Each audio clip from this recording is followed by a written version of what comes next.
Hi everyone! Thank you so much for joining me today. I hope that everyone is staying healthy and well during this time. First off, I would like to thank the Florida State Music Teachers Association for extending this invitation for this virtual conference, allowing so many members from across the states to present virtually and to connect online. Today, we will be talking about some best practices for teaching group piano virtually. It is no surprise that the pandemic would present us with this huge challenge. But before we get started, I would like to introduce myself a little.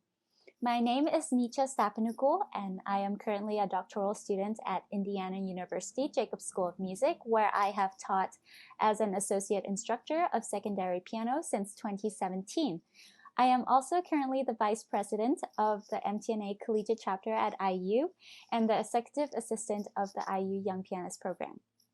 In the years that I've taught secondary piano, I've taught some different classes, but the class that I've taught most is beginner's piano for non-majors, and I've taught multiple classes per semester for 7 semesters in a row, so I feel like I've had time to really figure out some organization habits, which actually turned out to work really well in the transition to virtual instruction. So first of all, let me just address all the disadvantages of online teaching that has been circling the internet since the pandemic started. We've all thought about it and we knew it was going to be challenging. Some people felt like it was a downgrade from teaching in person. And to be honest, back in March, that was the first time I've ever taught online. And I went in assuming that it would feel restricting and that the personal connection that I've made with my students would not be there anymore. And I also assumed a whole lot of other things, like how it was going to be impossible to do activities as a class or do anything at all virtually. However, if I'm being really honest, I'm surprised to find myself in the position of advocating for online teaching today. I think it definitely has its flaws, but it definitely has challenged me to think outside the box and to be more creative in how I teach group classes. And I feel like having to teach online has made me become a much better teacher because I am now planning everything much more deliberately. In today's presentation, I will be sharing my personal findings of some best practices for teaching group piano successfully online. A lot of these organization tips and tricks I'm sharing are an adaptation from what I do when teaching in-person classes. We will be talking about the tips and tricks in 3 main categories.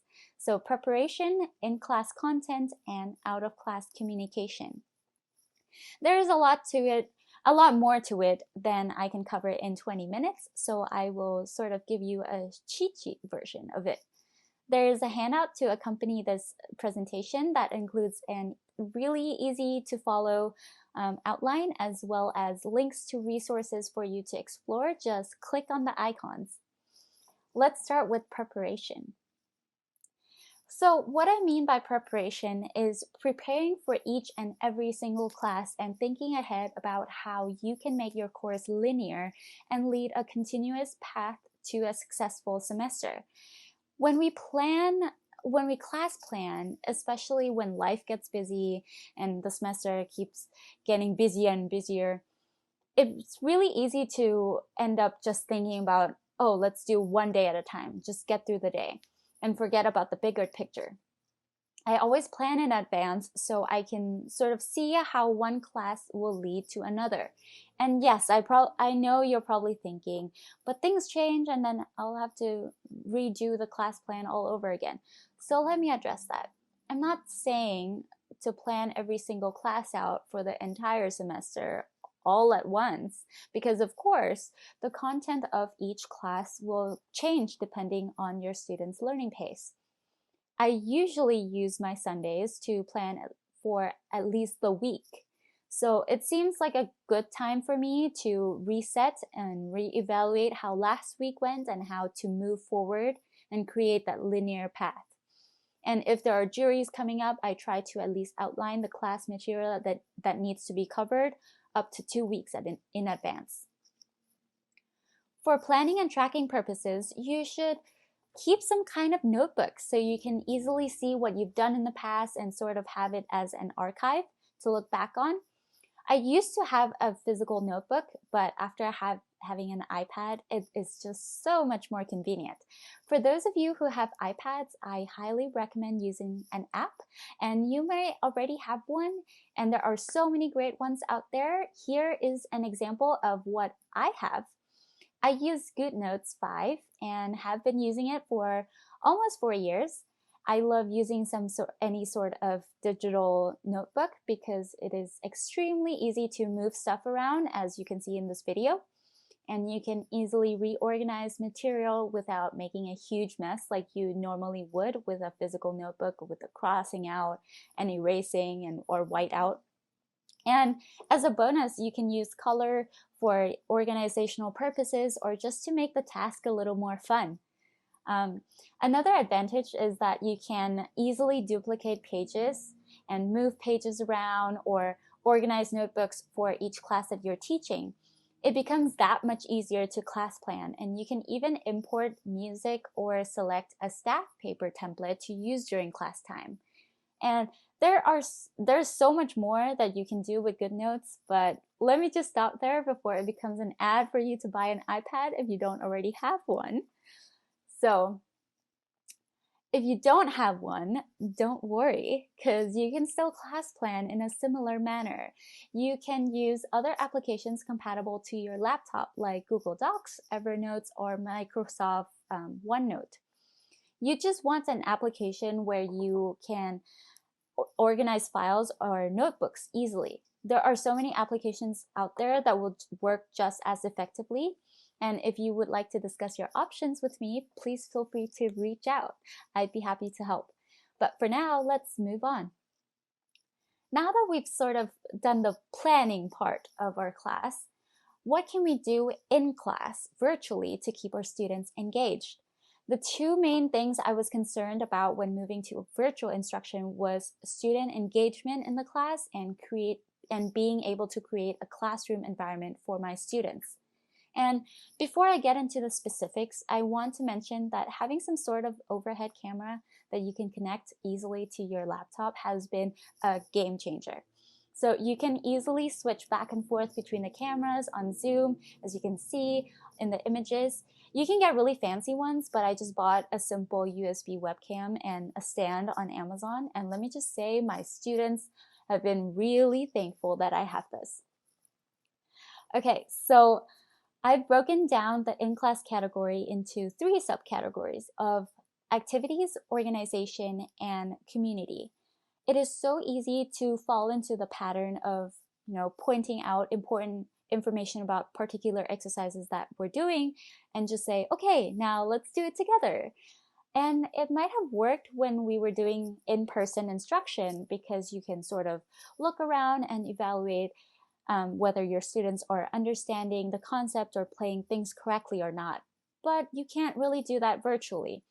So behind a screen, it becomes that much easier for your students to, zone out and hide behind that screen and create that illusion of understanding.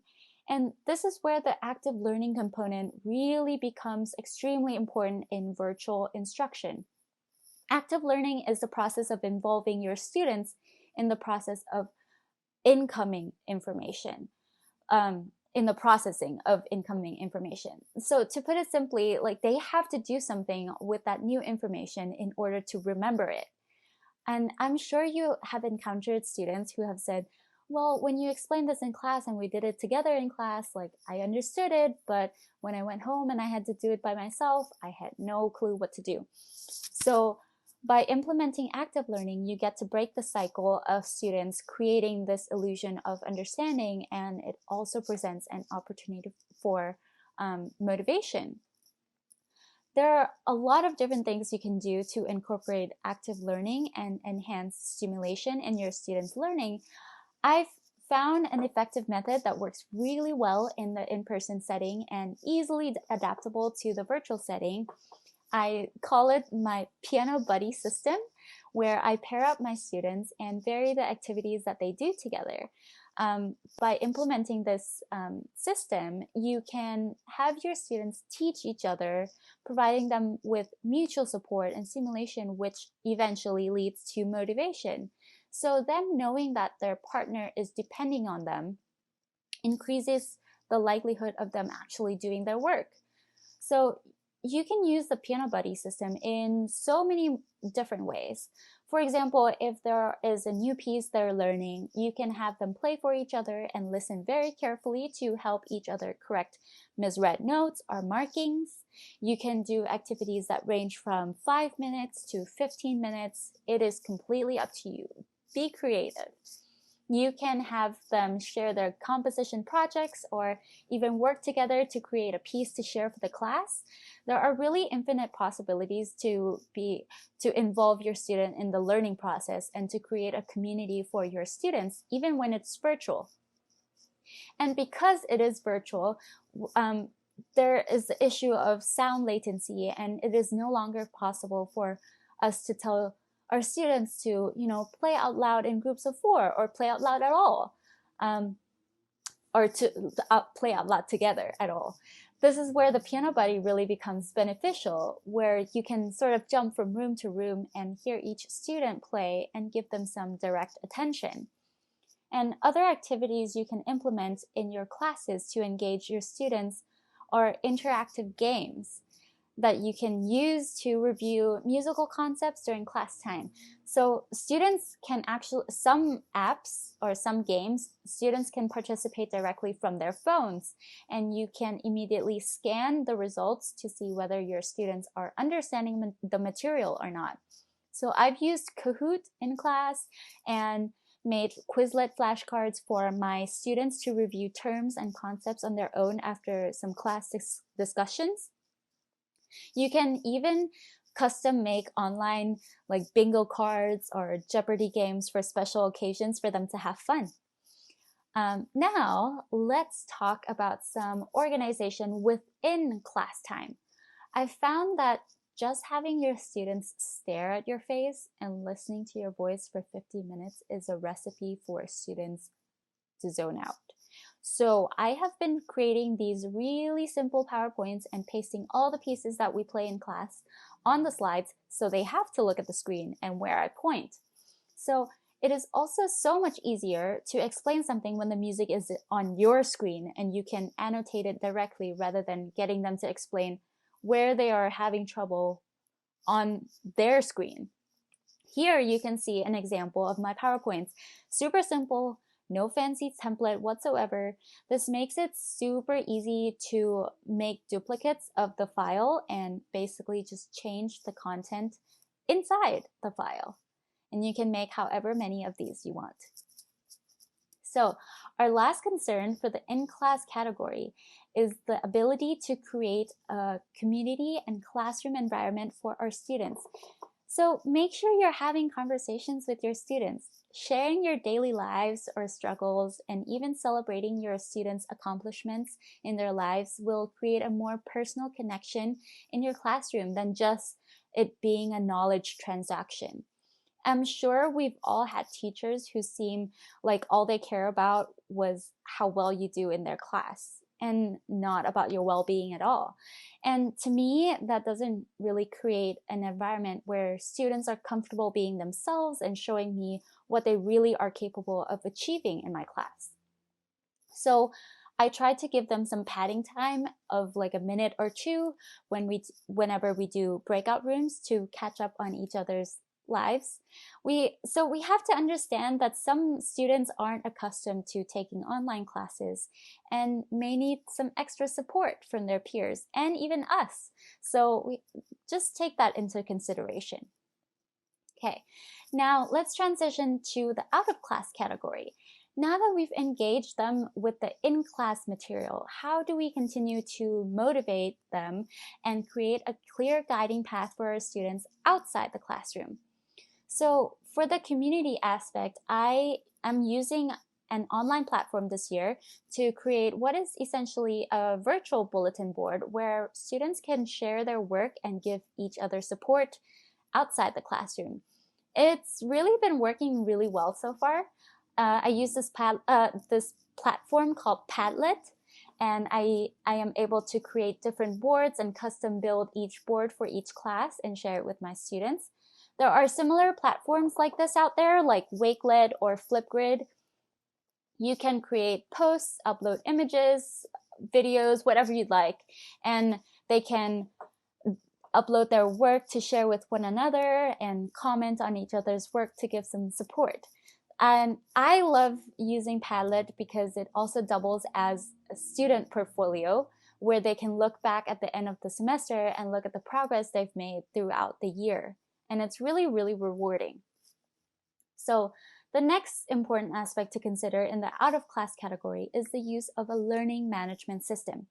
If you already teach your own class at an institution, you might already have a built-in learning management system like Canvas or Blackboard. But for me, I teach as an associate instructor, and the classes I teach have a hybrid curriculum where students have the online portion on Canvas and the lab portion with me.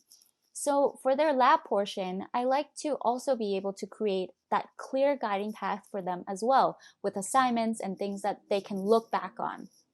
And again, you can use whatever application you'd like, but I use Google Docs that is linked to my university account, so everything is protected. And I was able to set this up on the very first day of class and making sure that all my students have access to it. So as you can see here, I record everything we do on there and upload all the PowerPoints with a PDF by the end of the class day. And it is also an amazing tool to reduce students' confusions with homework, since assignments for the lab portion, at least for my class, are usually not on Canvas. So I write the assignments on Google Docs because it is extremely easy to link assignments to the correct page of the e-textbook we're using this semester. Students can also easily jump to certain sections of the page with the outline you create. And another thing I love about using Google Docs is you can see who's viewed it. This is a great tool to have because it allows you to recognize trends in certain students, if there are any, and that may perhaps lead to a more serious conversation if need be. So I know I've been talking a lot about being organized and having everything laid out very clearly and very quickly. However, in light of the pandemic, it is also really important to have all your contingency plans thought through for yourself. So like, what happens if a student misses 2 weeks of class due to being quarantined without a piano? Like, an example is that you can tell them that it is still worthwhile to show up to class if they can, if they're feeling well enough, and that they can make up for participation points with a meeting, and they can play for you later when they are feeling well again and reunited with their piano. With all that being said, some expectations do remain the same with in-person teaching. The reality is that not all days will be good for both you and your students, and the types of students that existed in in-person teaching are still there in virtual teaching. So the highly motivated students are still going to be highly motivated, and the ones who only want to do the bare minimum will still only want to do the bare minimum. But the important thing to remember is that virtual teaching can be good and effective. And it might take a little longer to set everything up, but I promise that it will become a habit that you just can't let go of. And just make sure that you're preparing and planning only what is necessary and not excessive, as that can really be damaging to your sanity. Trust me. So I hope that I have provided you some useful tips that you can incorporate into your online group piano teaching. It has worked really well for me, so I hope it will work for you too. It might not, but some version of it definitely will. So everything I have mentioned today is, of course, adaptable to your own students and your needs. And also the organization tips that I've mentioned today are almost all applicable to private teaching settings as well. And I didn't really go into too much detail, so if you'd like to explore more resources, please refer to the handout. And I know it's not an exhaustive list, so if you'd like to know more about anything in detail, please don't hesitate to reach out. I would be more than happy to chat with you. I love talking about what we can do to best serve our students and us. I would like to thank the Florida State Music Teachers Association again for organizing this wonderful virtual conference. I hope all of you continue to stay safe and sane as the semester gets crazier, and I hope to meet you all in person someday soon. Thank you so much. Bye.